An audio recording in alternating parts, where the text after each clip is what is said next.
Hello students, कैसे हैं आप। उम्मीद है ठीक ही होंगे। आज मैं आप लोग के लिए क्लास 10 की अर्थमेटिक प्रोग्रेशन बहुत ही इम्पोर्टेंट और बिल्कुल एक नई चैप्टर है जो आप 10th के बाद सीधे आप 11th में 12th में पढ़ेंगे। इसलिए आज इस वीडियो को ध्यान से देखेंगे। बड़ा ही शॉर्टकट और स्टेप बाय स्टेप मेथड से बताया गया है,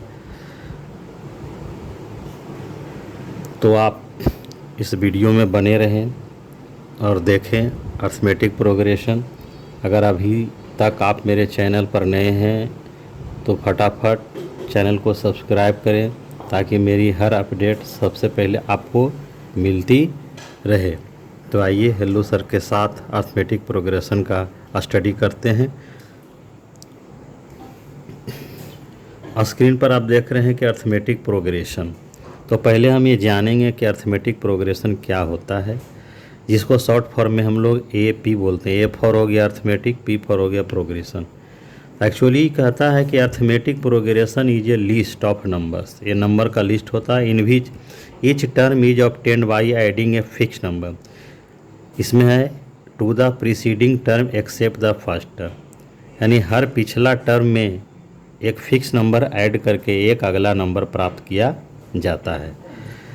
और जो फिक्स नंबर हम ऐड करके नेक्स्ट नंबर हम प्राप्त जो करते हैं उसी का नाम क्या है, मेरा कॉमन डिफरेंस है, जिसको हम लोग शॉर्ट में D बोलते हैं। जनरली किताब में D होता है। CD हमने लिखा, C for common, D for difference. तो D का मतलब हो गया कॉमन डिफरेंस हो गया। ये कॉमन डिफरेंस की वैल्यू पॉजिटिव भी हो सकती है, निगेटिव भी हो सकती है और जीरो भी हो सकती है। मैं सबसे पहले कुछ एग्जांपल्स लेता हूँ, आप इस एग्जांपल को समझें, बहुत ही आसान है। इसे सपोज हमने 2 लिया, 4 है और 6 है। इस तरह से हमने डॉट डॉट डॉट डॉट दे दिया। अब आप बताइए कि फर्स्ट नंबर मेरा क्या है, 2 है, सेकंड नंबर मेरा 4 है और थर्ड नंबर मेरा 6 है। तो फर्स्ट नंबर में क्या हो रहा है कि +2 को हम लोग ऐड कर दिए। तो फर्स्ट नंबर में +2 को जैसे ऐड किया सेकंड नंबर आ गया, फिर सेकंड नंबर में +2 कर दिया तो मेरा क्या आ गया, थर्ड नंबर आ गया। इस तरह से हम देख रहे हैं कि यहाँ पर फिक्स नंबर जो है वो क्या है, 2 है, वो भी प्लस में है ना कि माइनस में। इसका मतलब +2 करके हम अगला नंबर भी प्राप्त कर सकते हैं। अगर पूछेगा अगला नंबर क्या होगा तो 6 में 2 ऐड कर देंगे तो क्या हो जाएगा, 8 हो जाएगा। इस तरह से 8 के आगे क्या हो जाएगा तो 10 होगा। अब मैं दूसरा एग्जांपल्स भी हम लोग क्या करते हैं, लेते हैं। सपोज ये आपका 100 है और फिर आपका क्या हो गया 70 है और उसके बाद क्या है 40 है, उसके बाद 10। यहाँ पर हम देखते हैं कि 100 से 70 हो गया, इसका मतलब क्या हो गया, -30 हो गया। फिर 70 से 40 हो गया, यहाँ भी -30 हो गया। फिर 40 to 10 हो गया, यहाँ भी -30 हो गया। यहाँ पर हम क्या देख रहे हैं कि फर्स्ट नंबर में 30 माइनस करने से नेक्स्ट नंबर आ रहा है। फिर उसके बाद इस नंबर में फिर 30 माइनस करते हैं तो नेक्स्ट नंबर आता है। इसका मतलब यहाँ पर जो फिक्स नंबर है वो कितना है, -30 है। यहाँ पर फिक्स नंबर +2 था, यहाँ पर -30 था। तो मैंने पहला भी बोल दिया था कि फिक्स नंबर ही हमारा कॉमन डिफरेंस कहलाती है और इसकी वैल्यू पॉजिटिव भी हो सकती है और निगेटिव भी। तो हमने तो एग्जाम्पल पॉजिटिव और निगेटिव का दे दिया। अब हम देखते हैं कि ये जीरो क्या होती है, कब होती है। सपोज हमने 3 ले लिया, 3 ले लिया, 3 ले लिया। 3 आप क्या देख रहे हैं, 3 से यहाँ पर गैपिंग क्या है, 0 का है। यहाँ पर गैपिंग 0 का है, यहाँ पर गिरी, यानी 3 - 3 0, 3 - 3 0, 3 - 3 0। इससे साफ पता चल गया कि फिक्स्ड वैल्यू जो कॉमन डिफरेंस के नाम से जानी जाती है उसकी वैल्यू पॉजिटिव हो सकती है, निगेटिव हो सकती है और जीरो हो सकती है। ये एग्जाम्पल से क्या हो गया, क्लियर हो गया, बिल्कुल क्लियर हो गया स्टूडेंट्स, आप देख सकते हैं। अब सबसे पहले ये जितने भी नंबर्स हमने लिखा, जैसे 2 लिखा, 4 लिखा, 6 लिखा, each numbers are called term. ये आप समझ लीजिए टर्म क्या है। तो क्या हो गया, each number is called term. ये जो ईच नंबर है वो टर्म है। अब इसमें मैंने कितने टर्म है, टर्म 1 है, टर्म 2 है, टर्म 3 है, टर्म 4 है, यानी 4 टर्म मैंने लिखा है। इसमें डॉट डॉट कर रही है, इसका मतलब अनलिमिटेड टर्म है। इसमें भी हमने 4 टर्म्स लिखा। तो जो सबसे पहला वैल्यू होता है वो फर्स्ट टर्म कहलाता है और फर्स्ट टर्म का सिंबल बनाया गया है इस AP के चैप्टर में, क्या, ए, तो ए का मतलब होता है फर्स्ट टर्म, ए का मतलब होता है फर्स्ट टर्म, और डी का मतलब होता है कॉमन डिफरेंस, डी का मतलब होता है कॉमन डिफरेंस, और ए एन या टी एन को बोलते हैं लास्ट टर्म। तो किसी इस बुक में जैसे एनसीईआरटी की बुक में ए एन है, ए एन माने हुआ एनथ टर्म, ये जनरल टर्म, जनरल इंडिकेशन है, रिप्रेजेंटेशन है एपी चैप्टर का। ए एन का मतलब हो गया लास्ट टर्म, या कभी कहीं टी एन भी मिलेगा आपको आर एस अग्रवाल की बुक में। आई एल का मतलब हो गया लास्ट टर्म, कभी कभी हम लोग यूज करते हैं। तो आप तीनों याद रखेंगे और तीनों को क्या करेंगे, ठीक ढंग से समझेंगे। तो यहाँ तक आपने समझ गया कि ए पी क्या होता है, इसकी वैल्यू क्या होती है। तो सबसे पहले अब आपको डी कैसे निकाला जाता है वो समझना है। डी निकाला क्या जाता है, तो पहले तो जनरल जनरल जो हमारा फॉर्म जो एपी की है, फॉर्म ऑफ एपी वो क्या है। तो पहले जनरली हम लोग फर्स्ट टर्म ए हो गया, सेकेंड टर्म ए प्लस डी हो गया, थर्ड टर्म ए प्लस टू डी हो गया। इस तरह से आपका जो है चलता चला जाएगा। यानी क्या हो गया, डी हमारा एक फिक्स नंबर है, तो फर्स्ट को छोड़ करके जैसे फर्स्ट में डी जोड़ेंगे सेकेंड आ जाएगा, फिर जितना आया उसमें फिर डी जोड़ेंगे, यानी डी प्लस डी हो जाएगा 2D, फिर 3D 4D, इस तरह से जनरल एपी हमारा ये हो गया। तो ये जो कहलाया ये हो गया फर्स्ट टर्म, ये कहलाया वो सेकेंड टर्म, और ये कहलाया थर्ड टर्म, आगे बढ़ता चला जाएगा। तो अगर हमको कॉमन डिफरेंस निकालना होगा तो हमेशा नेक्स्ट नंबर में प्रीवियस नंबर को हटाना होगा। तो ये हो गया नेक्स्ट नंबर, ये हो गया प्रीवियस नंबर, यानी A2 में से A1 घटा दे। जैसे हमने ये हो गया A1, ये हो गया A2, तो A2 में से A1 यानी 4 - 2 तो 2 आ गया। फिर अगर फिर निकालना है तो फिर नेक्स्ट में प्रीवियस यानी कि 6 - 4, तो फिर हमारा हो जाएगा A3 में से A2 को माइनस करना होगा। इसी प्रकार से A4 में से A3 को माइनस करना होगा, और डॉट डॉट डॉट अगर AN है तो उसमें से A-1 को करना होगा। यानी नेक्स्ट टर्म में प्रीवियस टर्म को माइनस करके हम लोग क्या निकालते हैं, डी निकालते हैं। अब एक एग्जाम्पल के द्वारा भी हम लोग समझते हैं। अब हम एग्जाम्पल को लेते हैं। ये देखिए एपी में है, कैसे एपी में है सो आप देख सकते हैं। जैसे ये 6 है, 9 है, 12 है और 15 है। तो हम इसका डी निकालना चाहते हैं, क्योंकि ये A1 हो गया, ये दूसरा A2 हो गया, ये तीसरा A3 हो गया और A4 हो गया डॉट डॉट। तो अगर हमको डी निकालना है तो हो जाएगा A2 - A1 यानी 9 - 6 बराबर 3। या हम निकाल सकते हैं 12 - 9 तो भी 3। हम निकाल सकते हैं 15 - 12 तो भी हमारा 3। यानी ईच केस में मेरा क्या आ रहा है, 3 आ रहा है। अगर इस क्वेश्चन में बोलेगा कि ए का वैल्यू क्या है तो ए का वैल्यू 6 हो जाएगा और डी की वैल्यू जो होगा 3 होगा। अब पूछेगा लास्ट टर्म क्या है, तो भाई इसमें डॉट डॉट है, इसमें लास्ट टर्म क्या हो जाएगा, इन्फिनिटी हो जाएगा। ये लास्ट टर्म का पता नहीं है। इस तरह से हम ए और डी निकाल लिए। मैं दूसरा एग्जांपल दे रहा हूँ। जैसे सपोज है ये 5 है, ये 4 है, ये 3 है, ये 2 है और ये 1 है। इसमें अगर बोलेगा ए कितना है तो ए का वैल्यू हो गया 5, डी का वैल्यू हो गया 4 - 5 दैट इज -1। हम एगो से निकाल लेते हैं क्योंकि 3 - 4 भी -1 होता है, 2 - 3 भी होता है, हो गया। और देखिए इस सबसे लास्ट में है तो हम लिख सकते हैं कि an = 1, an = 1 या l = 1 भी लिख सकते हैं, कोई भी एक लिखेंगे।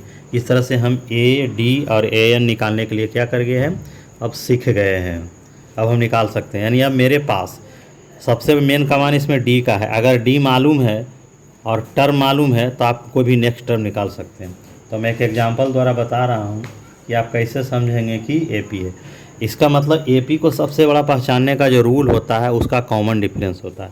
अगर कॉमन डिफरेंस फिक्स से बढ़ रहा है या घट रहा है तभी एपी होगा, अगर फिक्स से बढ़ रहा है और घट रहा है तो नहीं होगा। मैं एग्जाम्पल देता हूँ कि ये एपी में है या नहीं है। जैसे हमने लिखा है यहाँ 4, यहाँ 6, यहाँ 8, यहाँ ले लिया 30। तो मैं देख रहा हूँ कि इसमें जो डिफरेंट है +2 का है, यहाँ जो डिफरेंस है +2 का है, और यहाँ जो डिफरेंट +5 का है।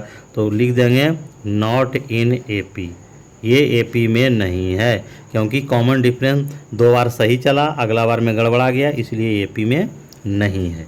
अब आइए निकालना है आपको नेक्स्ट टर्म। अगर एपी है तो फाइंड नेक्स्ट टर्म। अगर एपी में दिया हुआ रहेगा तो आपको पता लगाना है कि नेक्स्ट टर्म क्या होगा। तो देखिए मैं एक एग्जांपल के द्वारा देता हूँ। 2 है, 4 है, 6 है, और आपसे पूछेगा कि नेक्स्ट 2 टर्म क्या होगा। तो आप देख रहे हैं +2 है, +2 से बढ़ रहा है, तो पक्का जो है वो नेक्स्ट टर्म जो मेरा होगा वो क्या होगा, क्या होगा स्टूडेंट्स, 6 2 क्या हो जाएगा, 8 होगा, और यहाँ क्या हो जाएगा, 10 होगा। और अगर आगे कहेगा तो हम 2 क्या करते जाएंगे, बढ़ाते जाएंगे। पहला एग्जाम्पल हो गया। दूसरा हो गया कि अगर ए की वैल्यू मुझे दे दे 5 और डी की वैल्यू दे दे -2। अब पूछेगा कि आप इसको क्या करें, इसकी एपी को लिखें। यहाँ लिखा है फाइंड एपी, आप एपी लिखे। तो हम यहाँ एपी कैसे लिखा जाता है, सो देखिए पहले फर्स्ट टर्म को लिख दिए। अब जानवे कहते हैं सेकेंड टर्म ए प्लस डी होता है, इसमें ऐड कीजिए। तो 5 में -2 ऐड कीजिएगा तो हो जाएगा कितना, -3। ये कितना हो जाएगा, ये 3 हो जाएगा। 5 - 2 तो 3 हो जाएगा, फिर 3 में -2 हो गया तो क्या हो जाएगा, 1 हो जाएगा। तो इस तरह से मेरा एपी चला जाएगा। देखिए गैपिंग सही है, 3 - 5 तो -2, 1 - 3 2, इस तरह से एपी निकलता है। या फर्स्ट टर्म, सेकेंड टर्म और थर्ड टर्म हम सारे क्या कर लिए हैं, लिख लिए हैं। तो इससे पता चल गया। अब आपने सीख गया कि फर्स्ट टर्म कैसे लिखा जाता है, डी कैसे निकाला जाता है, नेक्स्ट टर्म कैसे निकाला जाता है, कैसे पहचानना है कि एपी में है या नहीं है। मैं एनसीईआरटी की एक्सरसाइज 5.1 का मैं कुछ क्वेश्चन लिख रहा हूँ। एनसीईआरटी एक्सरसाइज 5.1 मैं देता हूँ, आप इसे पहचानेंगे एपी में है या नहीं है। तो पहला एग्जाम्पल जो मेरा है वो आपका है √2 है, ये √8 है, और ये √18 है, ये √32 है। पहचानिए और नेक्स्ट टर्म को भी लिखिए। तो सबसे पहले हम इसको सॉल्व कर रहे हैं। तो ये √2 हो गया, 8 को छोड़िए तो 8 का हो जाता है 2 × 2 × 2, यानी ये हो जाएगा 2√2। ये हो जाएगा 3 × 3 × 2, तो ये हो जाएगा 3√2। ये हो जाता है 4 4 16 2 जा, तो इसका ने 4√2। अब देखिए हमको एपी है या नहीं वो डी से पता चलेगा। तो आप डी निकालिए। तो 2√2 - √2 तो √2 आया। फिर आ गया 3√2 - 2√2, ये भी √2 आ गया। फिर हो गया 4√2 - 3√2, यानी √2 आया। यानी तीनों केस में मेरा √2 आ रहा है, जिसका मतलब फिक्स नंबर से बढ़ रहा है जो √2 है। इसका मतलब डी का वैल्यू कितनी हो गई, √2 हो गए। अब हम लोग क्या करेंगे, इसका मतलब ये √2 का गैपिंग जा रहा है। तो अब है कि 4√2 आ गया, तो अगला जो ही नंबर होगा वो क्या होगा, वो 5√2 होगा। और नेक्स्ट नंबर क्या हो जाएगा, 6√2 होगा। तो आपको प्योर शर्ट्स में लिख दीजिए, क्योंकि आंसर क्वेश्चन है प्योर शर्ट्स में।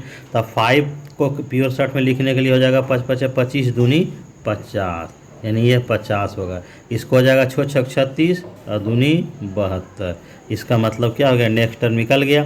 आपको यहाँ से समझना है, यही नेक्स्ट टर्म हमारा है। क्योंकि 4√2 के बाद √2 ऐड करेंगे तो 5√2 हो जाएगा, फिर 6√2 हो जाएगा। इस तरह से हम देख लिए कि एपी में है तो उसको पहचाना कैसे जाता है। अब आगे हम देखते हैं। अब हम एक फार्मूला पढ़ते हैं, टर्म का फार्मूला, जिसको हम लोग बोलते हैं जनरल टर्म ऑफ एपी। तो एन का मतलब होता है general term of AP, general term of AP. इसकी एक फार्मूला होती है an = a + n-1 × d। अब इसी फार्मूला से नेक्स्ट चैप्टर बनने वाला है, यानी जो है आपका जो है एक्सरसाइज नंबर 5.2, यही है एक्सरसाइज 5.2, इसी फार्मूला पर बनेगा। तो आइए पहले हम इस फार्मूला को इस्टेब्लिश करते हैं कि ये फार्मूला कैसे आया है। तो आपने जनरल टर्म पढ़ लिया है एपी का कि क्या क्या होता है जनरल टर्म, है नहीं। तो जनरल टर्म में हमने यही पढ़ा, जनरल में टर्म कैसे आगे बढ़ता है। तो मेरा ए है, a + d है, ए प्लस 2d है, ए प्लस 3d है। इस तरह से मेरा क्या करता है, आगे बढ़ता है। तो सबसे पहले हमारा हो गया टर्म, टर्म हो गया ये, है ना, टर्म हमारा हो गया। तो टर्म अगर 1 ले, पहला टर्म जिसको 1 या A1 भी बोला जाता है, जिसको पहला टर्म को हम लोग A1 भी बोलेंगे, उसकी वैल्यू क्या है, A है। आप देख सकते हैं A। इस A को हम क्या ऐसे लिख सकते हैं, 1 माइनस 1 इंटू डी। 1 का मतलब हो गया क्या, टर्म नंबर 1 हो गया, टर्म नंबर 1 हो गया। अब आइए टर्म नंबर 2, जिसको हम लोग A2 लिखेंगे, तो हो जाएगा A प्लस डी है। आप देख सकते हैं हम इसको लिख सकते हैं A प्लस, टर्म 2 है तो 2 माइनस 1 इंटू डी, क्योंकि 2 माइनस 1 बराबर 1 हो गया, 1 इंटू डी बराबर डी, तो A प्लस डी आ जाता है।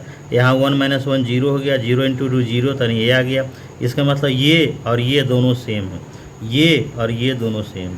अब आता है नंबर 3, तो नंबर 3 में हो गया A3, A3 में हो गया A प्लस 2d। अब याद रखिएगा A3 मैंने A प्लस 2d, तो इसको हम लिख सकते हैं A plus 3 minus 1 into D.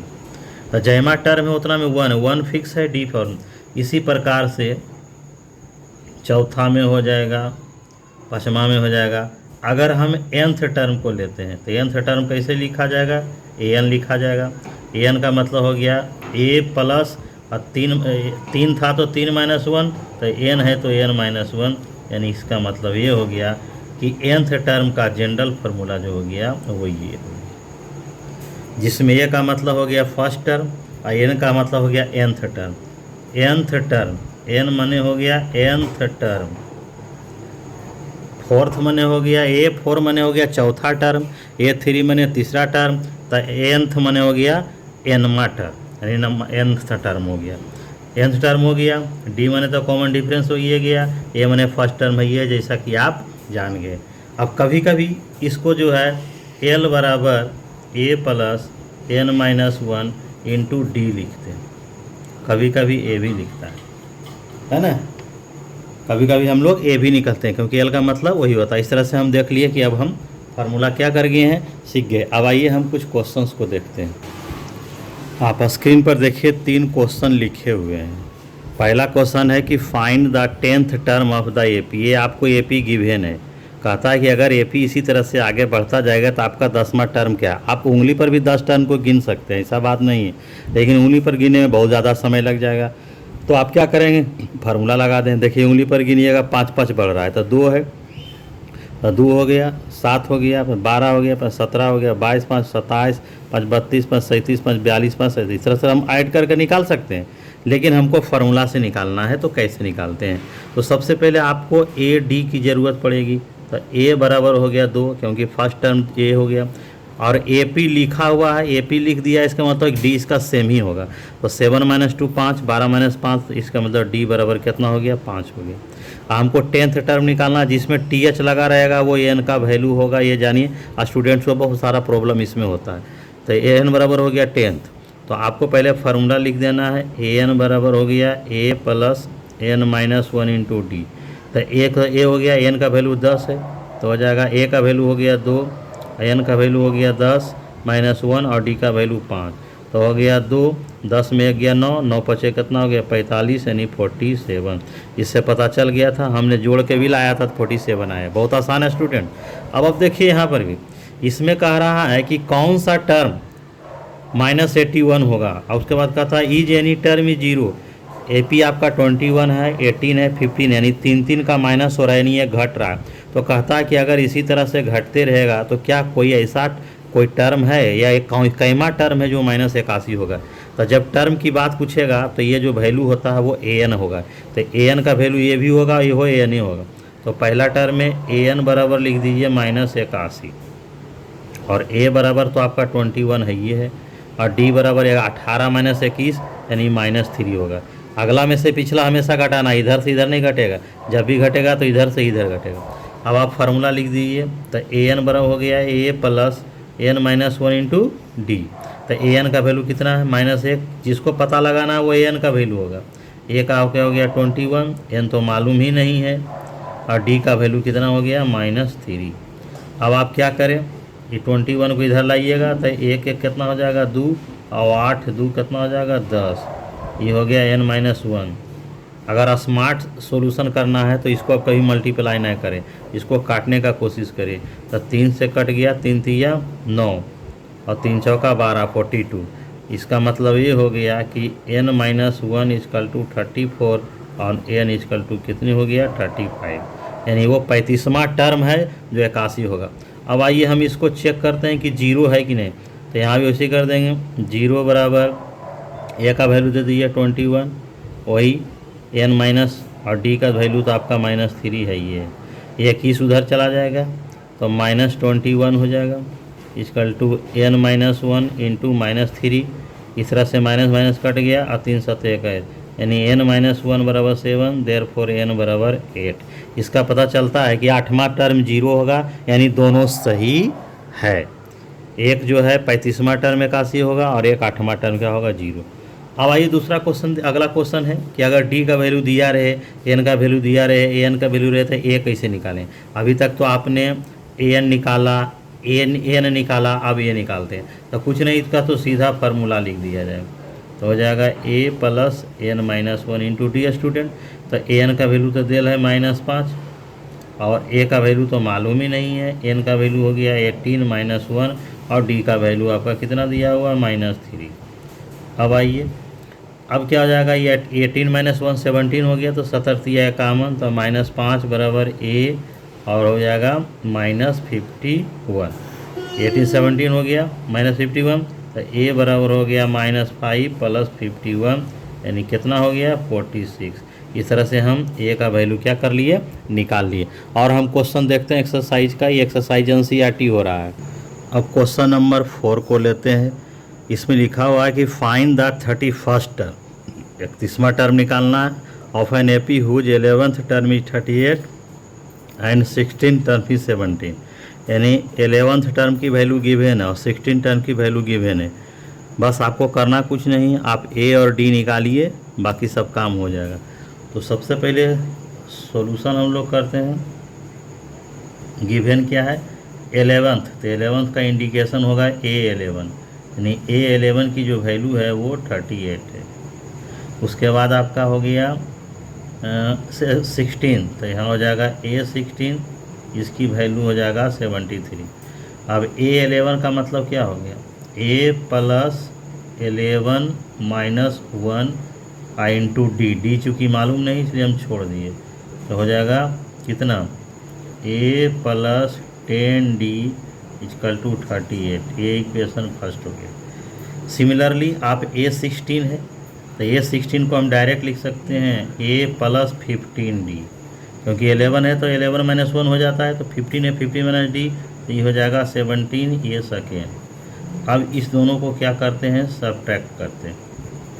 Subtract करेंगे, साइन चेंज हो जाएगा, एक कैंसिल, 10 माइनस 15 हो जाएगा -5D, और हो गया 13 में 8 गया 5, 6 में 3 गया 3, -35। इस तरह से कट गया और 7, तो मेरा डी कितना आ गया 7 आ गया। अब डी की वैल्यू इक्वेशन फर्स्ट या सेकंड में पुट करते हैं, तो फर्स्ट या सेकंड में, तो हम फर्स्ट में मैं पुट कर रहा हूँ, तो हो जाएगा ए प्लस डी का वैल्यू देंगे तो ये हो जाएगा 70, दैट इज 38। तो ए का वैल्यू जो होगा वो 38 माइनस 70, 10 में 8 गया 2, और 6 में 3 गया 3, इस तरह से -32 हो गया। तो आप ए भी निकाल लिए, डी भी निकालते। अब कहता है 31st टर्म निकालो, यानी A31। तो A31 का मतलब क्या हो गया, ए प्लस 30D हो जाएगा, ये घट जाता है, तो ए का वैल्यू हो गया -32 और 30 गुने 7 हो जाएगा, यानी हो जाएगा -32 प्लस 210। तो 10 में 2 गया कितना हो गया 8, और 10 में 3 गया 7। इस तरह से मेरा कितना आ गया 31वां टर्म जो है वो 178 आ गया। इस तरह से निकालेंगे। बहुत सारे क्वेश्चन इस किताब में हैं, 2-4 गो और हैं। अब आगे देखिए, इसमें कह रहा है how many 3 digit numbers are divisible by 7। हमको 3 डिजिट का वैसे नंबर को निकालना है जो 7 से डिविजिबल है। हम काउंटिंग भी कर सकते हैं लेकिन ये पॉसिबल नहीं है, इसलिए हम लोग क्या करेंगे, सॉल्यूशन पर ध्यान देंगे। तो सबसे पहले देखेंगे कि 3 डिजिट का स्मॉलेस्ट नंबर क्या होता है। तो 3 डिजिट का स्मॉलेस्ट नंबर हमारा क्या हो गया 100 और ग्रेटेस्ट नंबर कितना हो गया 99, 999। अब 7 से आप डिवाइड दे दीजिए इसमें, तो ये हो जाएगा 100, इस तरह से 7 चौका 28 हो गया। तो आपको जो है नेक्स्ट नंबर लाने के लिए ये 14 में आप एक ऐड कर दे तो हो गया 15, और 15 इंटू 7 यानी 105, यानी सबसे स्मॉलेस्ट नंबर 105 होगा। अब हमको पता नहीं है तो हम डिवाइड मेथड लगाते हैं, अंदाजे से भी आप लिख सकते हैं। 9 में 7 गया 2, 7 चौका 28, 9 में 8 गया 1 और 7 दूना 14, ये 9 में 4 गया 5। आप क्या करें इसमें माइनस कर दें, तो आपका जो AP मेरा जो बन गया वो हो गया 105। फिर अगला 7 का डिफरेंस हो जाएगा, 7 5 12 112, इससे से डॉट डॉट डॉट लास्ट में 999 में 5 घटा देंगे तो 900 कितना हो जाएगा 94 हो जाएगा, यानी 994 आ गया। अब आप सीधा देखिए पता चल गया कि A आपका 105 है और D तो आपका 7 है ये है, और AN जो है वो 994 है। अब आप फार्मूला लगा सकते हैं, तो फार्मूला हो गया AN का वैल्यू हमने दे दिया, A का वैल्यू दे दिया, फिर N-1 मालूम ही नहीं है, ये 7 हो गया।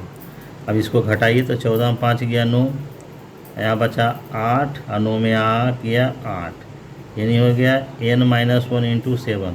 अब 7 से काटिए, अगर ये पूरा पूरा कट जाता है, ध्यान दीजिएगा, अगर पूरा पूरा कट जाता है तो उससे भी AP पता चलता है। N का वैल्यू कभी भी फ्रैक्शन में नहीं होगा, जब भी होगा तो वो हमारा होल नंबर में होगा, कभी भी नहीं हो सकता। तो काट के देखते हैं, तो 7 एक आए तो 7 कट गया, हो गया और 7 दूनी 14 और 7 सते 49, यानी N-1 हो गया, इसलिए N का वैल्यू जो है 128 हो गया। इस प्रकार से हम देखते हैं कि मेरा ये सॉल्व हो जाता है। अब नेक्स्ट क्वेश्चन को देखते हैं।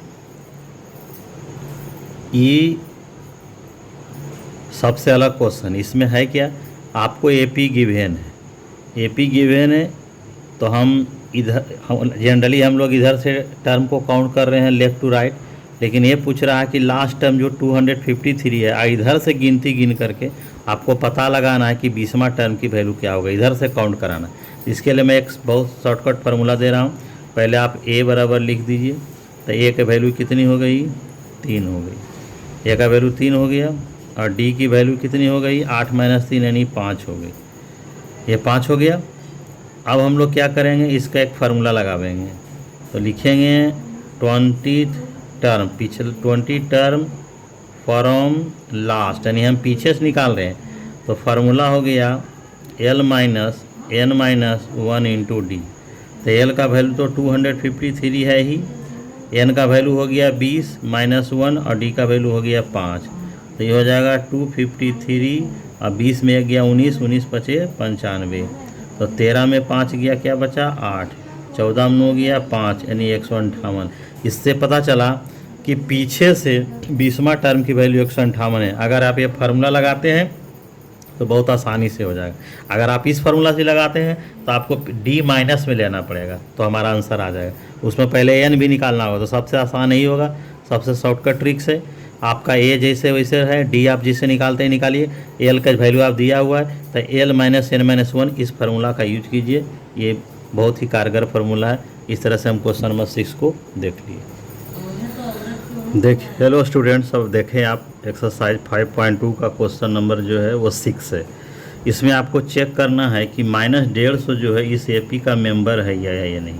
तो पहले बताया जा चुका है कि N की वैल्यू अगर एक नेचुरल नंबर में आती है, होल नंबर में आती है, तब माना जाएगा कि AP है, क्योंकि जो टर्म की जो वैल्यू होती है वो कभी भी फ्रैक्शन में या पॉइंट में नहीं आना चाहिए, इम्पॉसिबल हो जाएगा। तो सबसे पहले मैंने बोला था जिसको चेक करना है वो AN हो जाएगा। तो यहाँ पर जो AN जो हो गया वो AN जो हो गया वो -150 हो गया, A बराबर जो हो गया वो 11 हो गया, और D बराबर जो हो गया वो -3 हो गया। आप देख सकते हैं आपका ये हो गया। अब हम फार्मूला में डाल देते हैं। तो ए एन इजकल टू हो गया a plus n minus one into d. N का वैल्यू हमने 150 दे रखा है, ए का वैल्यू 11 है, एन तो मालूम ही नहीं है, और डी का वैल्यू आपका हो गया -3। 11 को इधर लाएंगे तो माइनस हो जाएगा 161, और ये आपका हो जाएगा n minus one equal to -3। ये माइनस माइनस कैंसिल हो जाएगा, तो 161/3 और n माइनस वन। इस तरह से n इजकल टू हो जाएगा 161/3 प्लस 1। 160 क्या हो जाएगा 4 हो जाएगा /3। अब मेरा जो आएगा 3 5 15 और 3 चौका 12 और 2/3। ये क्या है, not a whole number, not a whole number, so not possible.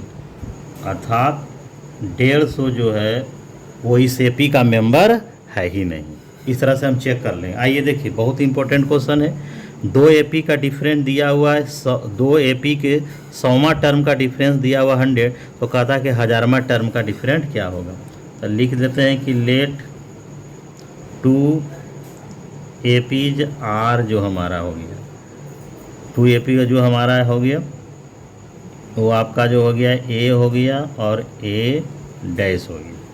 तो सबसे पहले हम 100 टर्म का निकालते हैं डिफरेंट। तो इसका 100 टर्म को हम A100 लिखेंगे और इसके 100 टर्म को इस तरह से लिखेंगे। तो इसका A100 का वैल्यू हो जाएगा A प्लस 99D, क्योंकि D का वैल्यू नहीं दिया हुआ है, A का भी वैल्यू नहीं दिया हुआ है। 100 माइनस 1 करते हैं फार्मूला से, आई हो जाएगा A माइनस, क्योंकि D सेम है और A1 और A2 दे दिया, क्योंकि A सेम नहीं है D सेम है। क्वेश्चन में लिखा हुआ है कि बोथ का कॉमन डिफरेंस सेम है, तो ये हो जाएगा 99D। इस तरह से हम सोल्व करेंगे तो A1 प्लस हो जाएगा 99D माइनस A2 और ये हो जाएगा 99D। अब देखिए इस तरह से मेरा एक कैंसिल हो गया, साइन चेंज हो गया। तो A1 माइनस A2 और इसकी वैल्यू दिया हुआ कितना 100 गिवेन है अकॉर्डिंग टू क्वेश्चन, 100 दिया हुआ। तो A1 माइनस A2 वैल्यू हम 100 मान लिए। अब मुझे 1000 का निकालना है, तो हो जाएगा ये 1000 माइनस वैसे ही फिर ये दैट 1000। तो ये 1000 का वैल्यू हो जाएगा A प्लस 99D माइनस यहाँ 1 A2 प्लस 99D। इस तरह से मेरा आ गया A1 प्लस 990 फिर A2। इस तरह से यहाँ भी हो गया, ये कैंसिल हो गया, मेरे पास बचा A1 माइनस A2। अब A1 माइनस A2 का वैल्यू 100 आप निकाल चुके हैं, इसलिए 1000 टर्म का भी डिफरेंस क्या हो जाएगा 100 होगा। अब मैं कुछ क्वेश्चंस का सॉल्यूशन के लिए हिंट मैं दे देता हूँ, आप खुद से करेंगे। आप NCERT का एक्सरसाइज 5.2 है, आप खुद देख लेंगे। तो पहले लिखा हुआ मैं क्वेश्चन नंबर 10 का दे रहा हूँ, हो सकता है किसी को दिक्कत हो कि 17 टर्म निकालना है। If the 17 term of an AP exceed the 10 term by 7 find the common difference करता है। इसमें कह रहा है 10 के लिए कि A17 की जो वैल्यू है वो A10 से क्या है ज़्यादा है। अब आप A17 की वैल्यू हो गया कितना A प्लस 16D और A10 का मतलब हो गया A प्लस 9D। अब आप इसको सॉल्व करके D निकाल लेंगे, आपके लिए छोड़ दिया गया। अब आपका आता है 14 नंबर। 14 नंबर में कहता है कि 10 और 250 के बीच में 4 का मल्टीपल क्या होगा। तो आपका मैं AP दे देता हूँ। 4 का मल्टीपल पहला हो गया 4 3 12 हो जाएगा, फिर 12 4 16 डॉट डॉट, और 250 आपका जो है 250 से नीचे कितना होता है 248 होता है। 248 4 से क्या कर जाएगा कट जाएगा, है ना। तो आप इस तरह से A आपका मालूम हो गया, A आपका हो गया 12, D आपका हो गया 4 और AN हो गया 248। अब आप N निकाल लेंगे, बहुत N बना के दिखाया गया। अब आपका आता है 15 नंबर। 15 नंबर में है कि कौन सा वैल्यू, 2 आपका AP दिया हुआ है, एक 63 है, 65 67, नेक्स्ट है 310 तो कहता है nth टर्म के वैल्यू के लिए बराबर होंगे। तो पहला का आपका जो हो गया, फर्स्ट का जो A हो गया वो 63 है और D जो हो गया वो +2 है, और दूसरा का जो A है वो है 2 है और D जो है इसका क्या है 7 है। तो दोनों का nth टर्म निकाल दिया जाए, तो ये हो जाएगा A plus n minus one into two equal to a plus n minus one by 7। आप इसको सॉल्व कर लेंगे। 15 के बाद आपका आता है 16। 16 में दिखा हुआ है कि डिटरमाइन द AP। आप AP निकालिए जिसका थर्ड टर्म जो है 16 है, यानी A3 जो है वो 16 है। इसका मतलब हो गया कि A प्लस 2D बराबर 16 है, इक्वेशन फर्स्ट है। फिर कहता कि सेवन्थ टर्म जो है फिफ्थ टर्म से एक्सीड है 12। इसका मतलब हो गया A7 is equal to A5 plus 12। इसका मतलब हो गया A7 का मतलब हो गया A प्लस 6D, और इधर आ जाएगा तो A प्लस 4D बराबर 12। तो आपका A और कट जाता है, यानी हो जाएगा कितना, ये भी माइनस हो जाएगा, यानी हो जाएगा 2D बराबर 12। इस तरह से D बराबर 6, और बाकी आप क्या कर लेंगे अपने से। 19 नंबर में क्या एक लैंग्वेज का क्वेश्चन है कि सुब्बा राव स्टार्टेड वर्क 1995 में काम किया, जिसको 5000 सैलरी थी। तो 5000 सैलरी थी, ये आपका हो गया। और उसको जो इंक्रीजमेंट है 200 रुपये हर साल में मिलता था। जो 5000 सैलरी है वो ए का काम करेगा, और जो इंक्रीजमेंट है वो हर साल फिक्स नंबर से बढ़ रहा, इसलिए वो डी का काम करेगा। और टोटल सैलरी 7000 है, वो एन का काम करेगा। इस तरह से आप क्या करेंगे, फार्मूला से एन निकाल लेंगे। वीडियो में बने रहने के लिए धन्यवाद।